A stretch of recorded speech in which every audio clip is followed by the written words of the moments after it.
గారు వచ్చి చెప్తే అప్పుడు నన్ను ఎన్ఎస్యూ స్టేట్ ప్రెసిడెంట్గా చేయడం జరిగింది. చాలా ఏళ్ళు ఎన్ఎస్యూగా ఉండే అవకాశం వచ్చిన తర్వాత యువజన కాంగ్రెస్లో, పీసీసీలో పార్టీ నాకు చాలా అవకాశాలు ఇచ్చింది, అంతే అనుమానం లేదు. 94లో నా వయసు 27 సంవత్సరాలు. ఎమ్మెల్యేకు పోటీ చేసే అవకాశం పివి నరసింహారావు గారు పిలిచి ఇచ్చినారు. ఆనాడు పార్టీని కాపాడిన 4 ఎంపీల్లో గంగారెడ్డి గారు ఒకరు. ఆయన కొడుకు సీట్ అడిగితే కూడా పక్కన పెట్టి నన్ను పిలిచి విజయభాస్కర్తో మాల్చి 94లో ఒక అసెంబ్లీ సీట్ ఇచ్చినారు. నిజంగా కూడా ఆనాడు నాకు డిచ్పల్లి నియోజకవర్గంలో ఎల్లలు కూడా తెలియదు, బౌండరీలు కూడా తెలియదు. అలాంటి అవకాశం అంత చిన్న వయసులో వచ్చింది. మళ్ళీ 14లో వస్తే ఓవైసీ పుణ్యం అంటూ పోయింది. 2013లో కిరణ్ కుమార్ రెడ్డి గారు వేర్ హౌసింగ్ కార్పొరేషన్ చైర్మన్గా అవకాశం ఇచ్చినారు. 14 తర్వాత పీసీలో పనిచేసుకుంటూ వచ్చినాం. రాజకీయాల్లో అనేది ఒక సామెత ఉంది, పొన్నం ప్రభాకర్ గారు బాగా చెప్తారు. అది 99% కష్టపడే అలవాటు తెలిసి పనితీరున్నా 1% అదృష్టం అనేది తాతివ్వాలి. అది ఇచ్చినప్పుడే ఏదైనా వస్తుంది, లేకుంటే నోటి దాకా వచ్చి పోతుంది. ఎమ్మెల్సీ విషయంలో మీరు చూశారు, నాకు రాదని అనుకున్నాను. మా దుర్గామాత ఇక్కడ కూర్చున్నారు, దీపాదాస్ మున్షి గారు.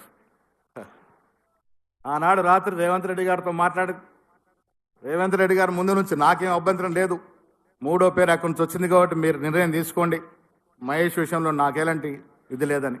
పొద్దున్నే ఉత్తమ్ కుమార్ రెడ్డి గారు, పొన్నం ప్రభాకర్ గారు, వీళ్ళంతా కూడా దీపాదాస్ మున్షి గారితో మాట్లాడడం.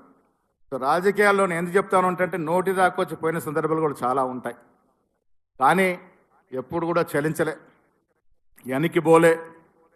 నేను వర్కింగ్ ప్రెసిడెంట్ ఆర్గనైజేషన్ రోజున నేను ఎప్పుడు కూడా అధ్యక్షుడు అనుకోలే. ఒక చిన్న ఉదాహరణ చెప్తాను. నేను 88లో సుధాకర్ రెడ్డి గారు రాష్ట్ర అధ్యక్షుడినప్పుడు నేను స్టేట్ జనరల్ సెక్రటరీ. గాంధీ భవన్కి అప్పుడప్పుడే వస్తూ ఉన్నాం, కొత్తగా మెట్లెక్కుతూ ఉన్నాం. ఆ వరండాలో నడుస్తూ ఉంటే ఆనాడు చెన్నారెడ్డి గారు పీసీ ప్రెసిడెంట్, మండల్ వెంకటకృష్ణారావు 65 ఏళ్ళు, ఆయన ఒక ప్రధాన కార్యదర్శి. సింగం బస్పునే గారు 70 ఏళ్ళు, ఆయన ఒక ప్రధాన కార్యదర్శి. కోట పున్నయ్య గారు ఎక్స్ఎంపీ, ఆయన ఒక 65-70 ఏళ్ళు. ప్రకాష్ రెడ్డి గారిని ఒక రూమ్లో, ఇప్పుడు పిఎస్సి మా షబీర్ అలీ గారు కూర్చునే రూమ్లో కూర్చునేవారు. నల్లటి గడ్డంతో యంగ్ మ్యాన్, అప్పుడు ఆయన 30, 32, 33 ఏళ్ళు ఉంటాయి.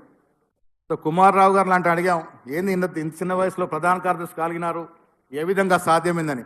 ఆయన విజయభాస్కర్ రెడ్డి గారు మనిషి, ఆయన ఒకటే పేరు చెప్తాడు ఎప్పుడు చెప్పిన పీసీసీలో, అందుకే ఆయన ప్రధాన కార్యదర్శి పదవి ఇచ్చారని.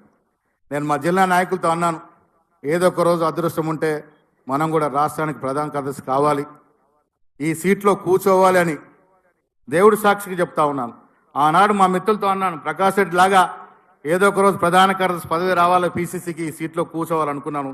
దేవుడు దయదలిసి మీ అందరి దయవాలి ఇలా రాష్ట్ర అధ్యక్షుడిగా కాగలిగినాను. మళ్ళీ చెప్తా ఉన్నాను, కాంగ్రెస్ పార్టీ ఎంత గొప్పదంటే, ఒక కార్యకర్తకి న్యాయం జరగాలంటే అందులో వెనుకబడ్డ తరగతిలో ఒక మారుమూల గ్రామం రహత్ నగర్ అని, బేచిరా గ్రామం అంటారు మాది. ఆ గ్రామంలో మా ఇంట్లో తప్ప చుట్టుపక్కల 4-5 గ్రామాల్లో ఛాయ్ దొరికేది కాదు.